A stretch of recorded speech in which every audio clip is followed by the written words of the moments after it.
Então, vamos para a nossa aula de geografia do dia 26 de agosto. Formação populacional e diversidade cultural, tá? Então, vamos começando o nosso capítulo 4, na nossa apostila do volume 3, do terceiro bimestre. Brasil, formação populacional e diversidade cultural.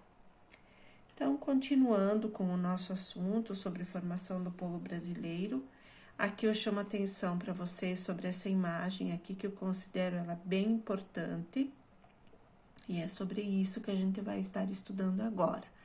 Então, neste capítulo, vamos estudar como se deu a formação da população brasileira e como participaram desse processo os indígenas que já habitavam nossas terras e outros povos que vieram para cá em diferentes épocas, como os portugueses, africanos, alemães, italianos, japoneses, entre outros.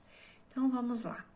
Leia o cordel a seguir. Então, lembrando novamente que o cordel é um gênero textual, escrito em forma de poema, tá? Podem olhar que as frases são mais curtas, muitas vezes tem rimas, eles eram expostos em lugares públicos e as pessoas compravam os cordéis, como hoje se compra um livro, se compra um cartão, né? As pessoas compravam os cordéis, certo?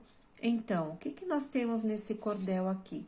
Esse cordel, então, ele vai falar sobre a pluralidade cultural, ou seja, das muitas culturas que o nosso país tem. O nosso país é exemplo da grande diversidade, tem uma rica cultura, sinal de brasilidade, com todas as diferenças, mostra sua pluralidade, tá?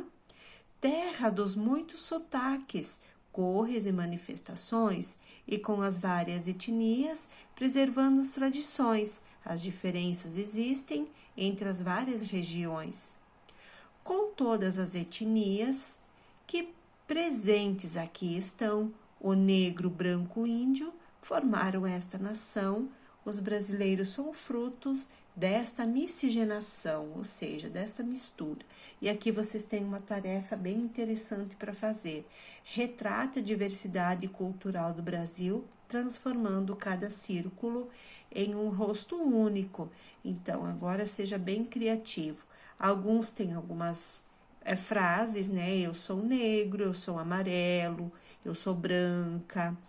Ó, gente, bate, eu sou amarelo, tá ligado? Eu sou pardo, tá? Então, algumas expressões também estão presentes ali, que são bem utilizadas, tá? Então, quem escreveu esse poema foi Juarez de Pereira, tá?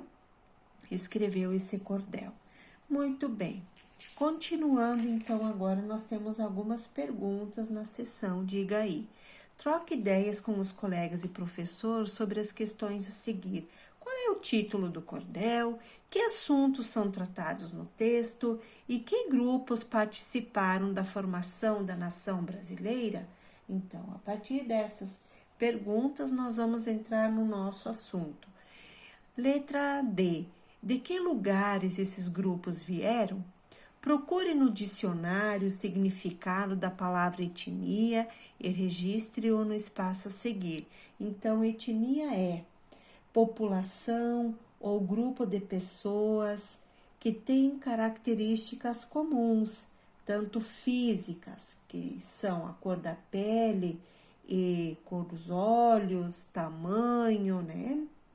Quanto culturais, como idiomas, tradições, costumes, religiões, entre outros. Em sua opinião, o que significa a última estrofe do cordel? Então, vocês podem colocar ali também pensar sobre isso, que é sobre a origem e a formação do povo brasileiro, que inicialmente veio da mistura entre diferentes etnias. No caso, tudo iniciou com os indígenas, os portugueses e os africanos, tá? Identidade do povo brasileiro. De acordo com os versos do cordel, as diferenças étnicas e culturais identificadas na população brasileira são o resultado da miscigenação ou mistura por nascimento ou convivência entre os diferentes povos que contribuíram para a formação do povo brasileiro. Os indígenas, os portugueses e os africanos deram início ao processo de formação do povo brasileiro. Então, vocês pintam essa parte aqui, sublinham esse parágrafo aqui, tá? Então, conhecendo um pouquinho sobre os indígenas. Antes dos primeiros colonizadores, os indígenas já habitavam as terras que atualmente chamamos de Brasil. Estima-se que aqui viviam cerca de 3 milhões de indígenas, pertencentes a vários povos com hábitos, costumes, tradições e línguas diferentes. Ao longo do tempo, a maior parte desses povos foi dizimada pelo contato com os não indígenas. Os que sobreviveram tiveram sua cultura alterada. Então, de acordo com o texto que nós vimos aqui, nós sabemos que por muitos conflitos e por muitas doenças, muitos povos indígenas foram dizimados. Segundo a Fundação Nacional do Índio, chamada FUNAI, atualmente no Brasil, restam pouco mais de 890 mil indígenas distribuídos pelas áreas rural e urbana de alguns municípios. Há também os que vivem na floresta amazônica, isolados da sociedade nacional e de outros grupos indígenas. Observe o gráfico a seguir. Ele apresenta a quantidade de indígenas na população brasileira de acordo com o Censo Demográfico de 2010. Lembra que quem faz o censo demográfico é o IBGE e normalmente o IBGE conta essas populações de 10 em 10 anos.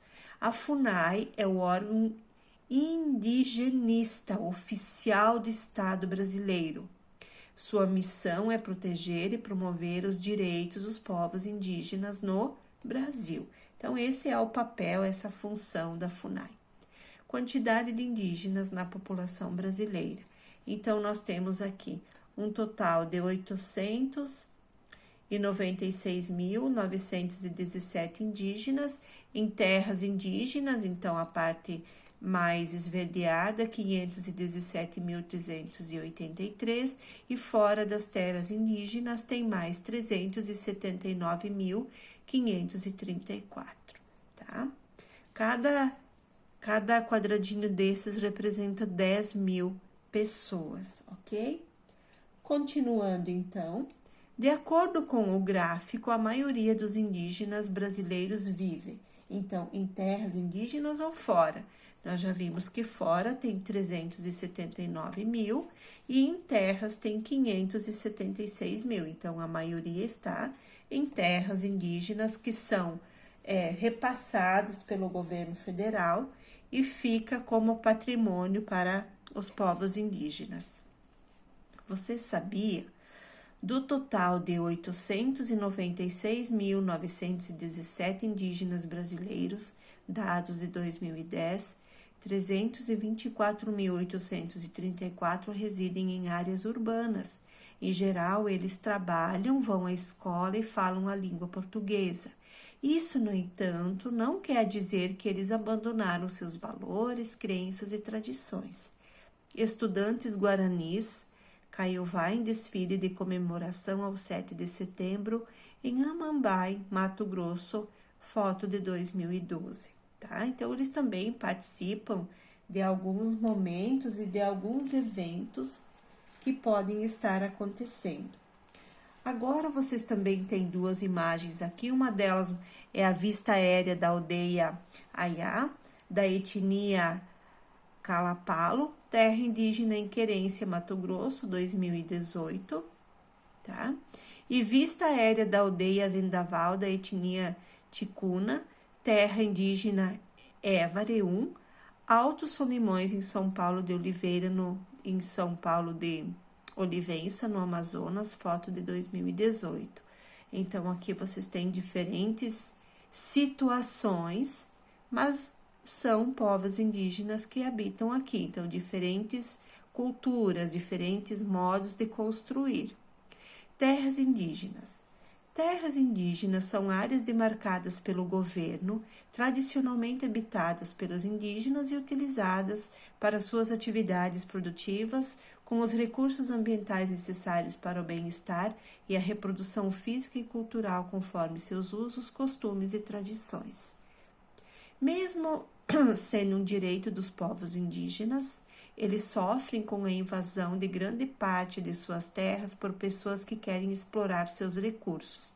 Também enfrentam a falta de respeito daqueles que vivem e trabalham nas áreas próximas às suas, que aplicam pesticidas, agrotóxicos e promovem desmatamentos, provocando a poluição do ar, rios e solos. Então vejam aqui o que aconteceu. O rio ficou poluído após o rompimento de barragem em Brumadinho em 25 de janeiro de 2019. O que aconteceu depois disso? Indígena da aldeia Pataxó Ranranrai observa com tristeza peixes mortos perto do rio Paraupeba, em São Joaquim de Bicas, Minas Gerais, foto de 2019, tá? Na seção lápis na mão, então. Vamos lá para as atividades. Pesquise em livros, jornais, revistas e sites exemplos de alimentos, de objetos, vocabulário e costumes indígenas que se tornaram parte do nosso dia a dia. E depois complete o esquema a seguir, tá? Os povos indígenas contribuíram para a formação da identidade cultural brasileira, ok? Então, no que? Em que aspectos eles contribuíram? Então, nós temos aqui objetos, bolsa, canguru, costumes, hábito de tomar banho, banho diário, nome de lugares, Ipanema, nome de pessoas, Cauã, vocabulário, palavra arara, alimentos, caju. E vocês podem estar pesquisando mais uma listagem de objetos, de costumes, vocabulário, nomes de lugares, nomes de pessoas e alimentos que são de origem indígena, tá?